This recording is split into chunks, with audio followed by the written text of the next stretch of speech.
1 minute until showtime.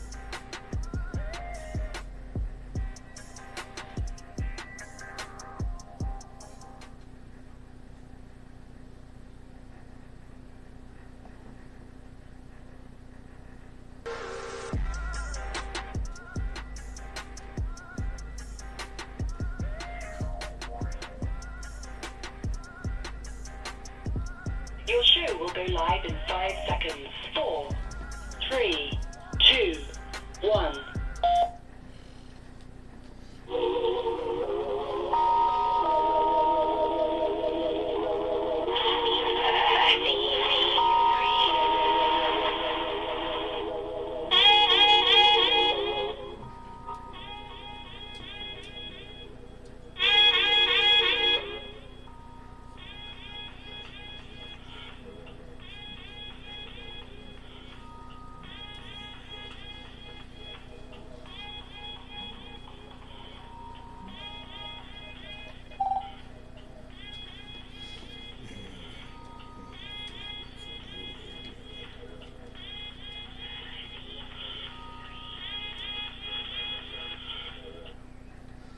That's right, we're back. Sports on the Hill podcast, True Radio Network, CP3 coming to you live from the lab.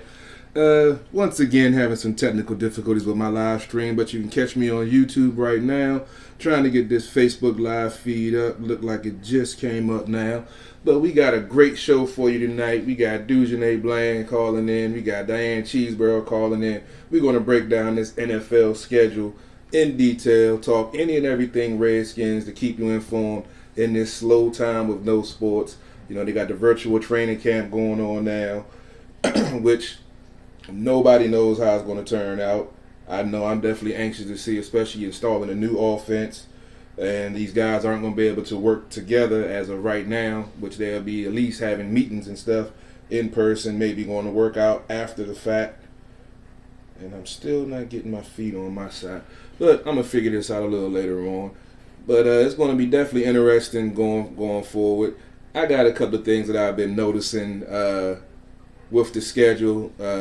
One of the highlights, in my opinion, is that we don't have a primetime game. We've seen what this team does during the primetime, but now you have some fans chalking it up as the team as an embarrassment, and that's why they don't want them on primetime. You got, some guys with a positive mindset. Last time they didn't go prime time, they went to the Super Bowl and this and that. I think it's a good thing because, especially like I just mentioned, the transition, new coach, new game plan, new offense, and this team obviously had difficulties preparing for a late night game, primetime game, but I take it as a good thing. I think it'll only help this team to get some type of consistency and, daily basis, weekly basis, week in, week out. You don't have the short weeks. They had a Thanksgiving game against the Cowboys, which would be the only national televised game in the league for the Redskins this year. But, I mean, it is what it is. I'm not really mad about the preseason, geez. I'm not even mad about not having a primetime game on Monday Night Football, Thursday night, Sunday night.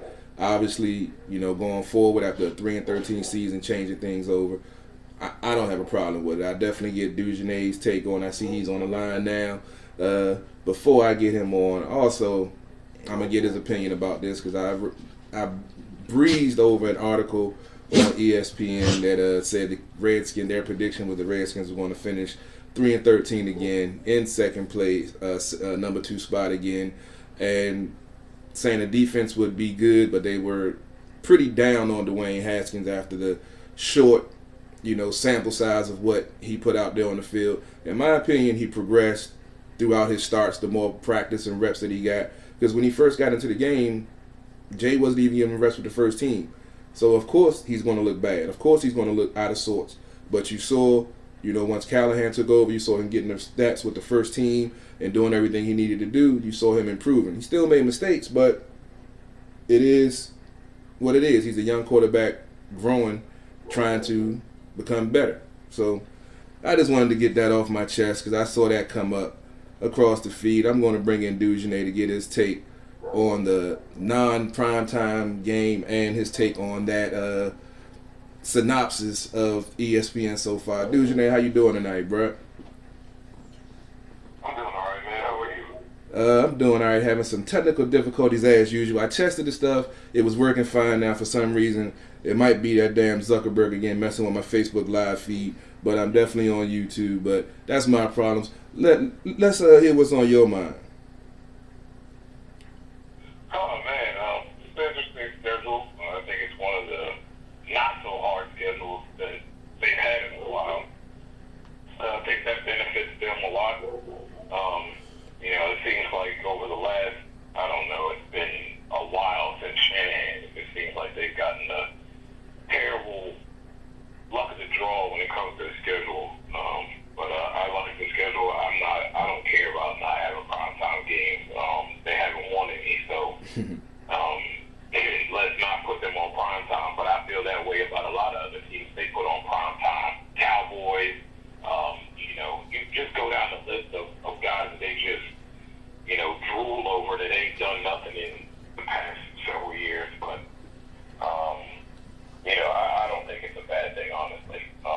This is a solid schedule. It's a great start for them. It doesn't seem like there's too many of those crazy travel type games. I think they go to Los Angeles like week 5, but then they play the Giants on week 6 at home or at the Giants or whatever. No.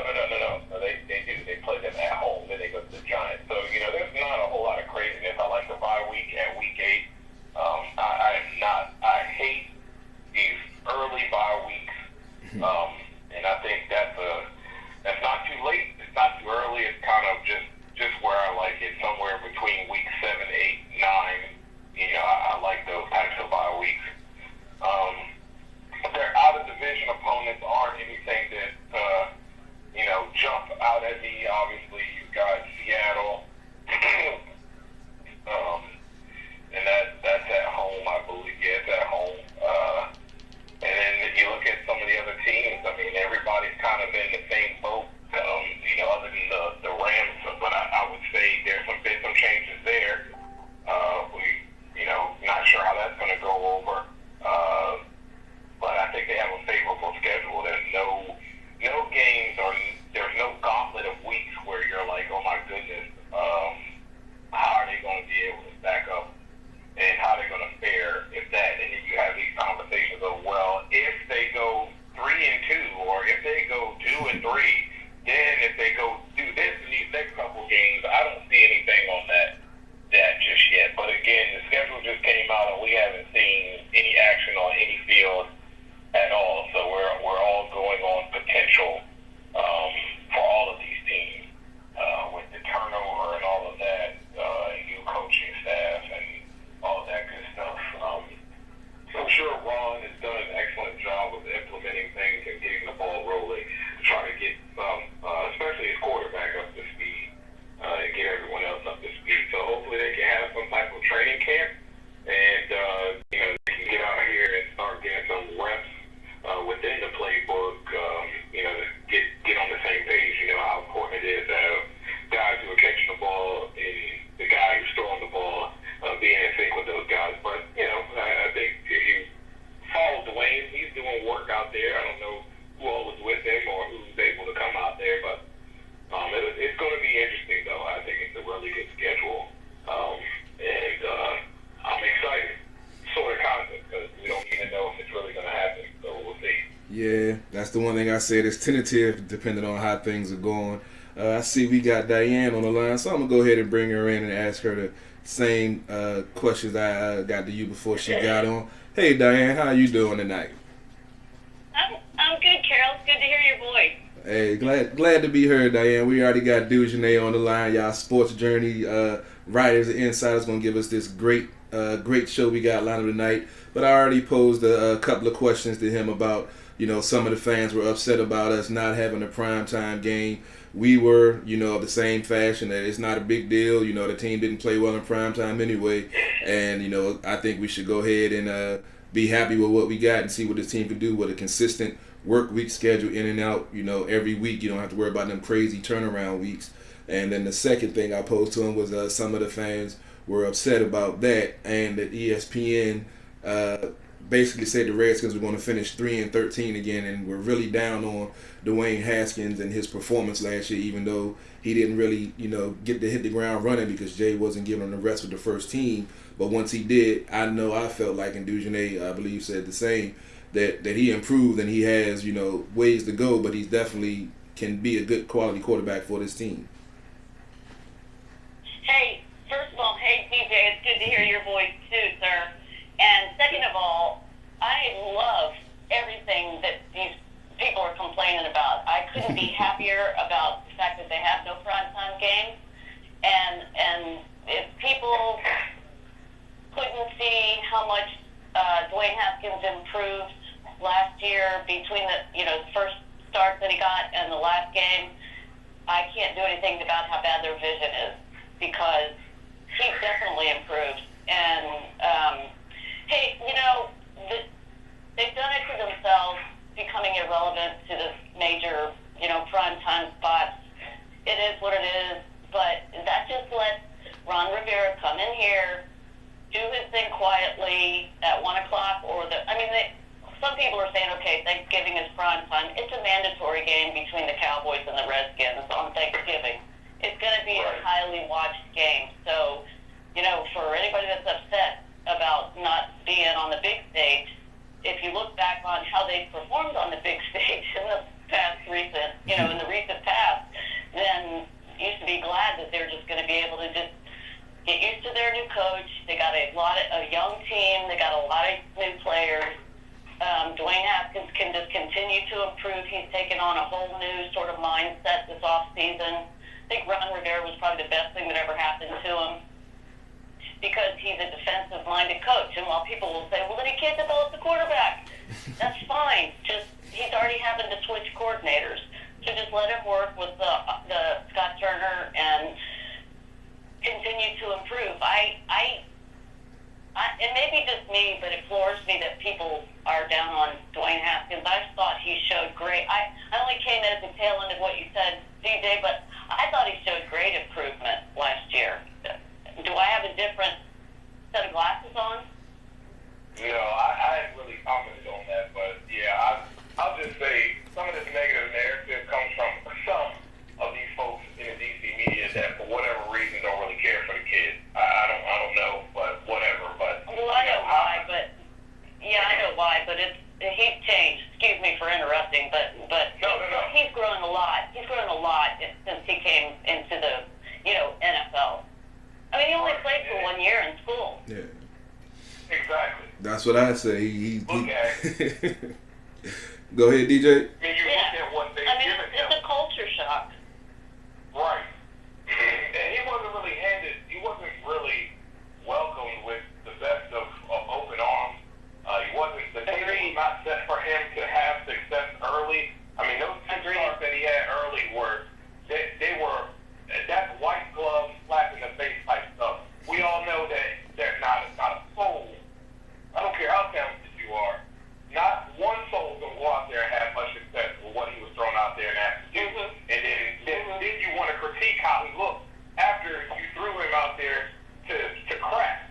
So, and then they started to, when you started to spend time with him and started to develop what you should have been doing from the jump, day one, then you see the maturation process and you see that this kid has skills. But all you got to do is look at the tape at Ohio State. I mean, yes, it's 1 year, but I mean, the tape don't lie. You know what I mean? I hear all these people about analytics and all this other crap. I mean, look at the tape. Analytics are overrated. Analytics are overrated. Well, they're good. They're good in baseball. I don't know about football. They definitely a lot of analytics in baseball that works, but football, I don't understand how you try to put analytics on a game that has so many momentum swings and so many things intangibles that can happen between injuries, between weather, between any and everything. So I mean you can put some faith into it, but you can't. You've never heard of a football team win a championship based off of analytics. Yeah, bravo, Carol. Bravo.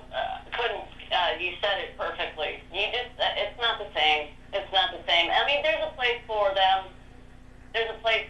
But they're not the thing that you should be. Really, anybody that was watching should have seen, in my opinion, that he made some real improvements game to game. I was astounded, to tell you the truth. Just literally made improvements game to game on specific things. I was very impressed. I was impressed with it, and I think it's such a shame. I mean, it just makes me want to cry. It's such a shame that we're going through what we are right now, because just think if they could have had a full session of OTAs and mini camps, and all the off-season activities, and we don't even know what training camp will no doubt be truncated. It'll be compressed, I think. I mean, I'm just guessing. Nobody really knows, but it's going to be compressed probably. And even if it's not, everybody's going to feel rushed. Even if they have the same amount of time for training camp, they won't have had any time at all to get into football shape. That's where they get into football shape. So now they got to get into shape, because they're all doing virtual workouts with each other, and the coaches are checking in with the guys virtually and kind of trying to watch them, over a computer, to see where they are. And it's just an impossible situation. I wouldn't, to tell you the truth, I was going through the schedule, looking at everybody's records from last year, and I thought, this means nothing this year. I mean, it means some things, but it's just an impossible situation.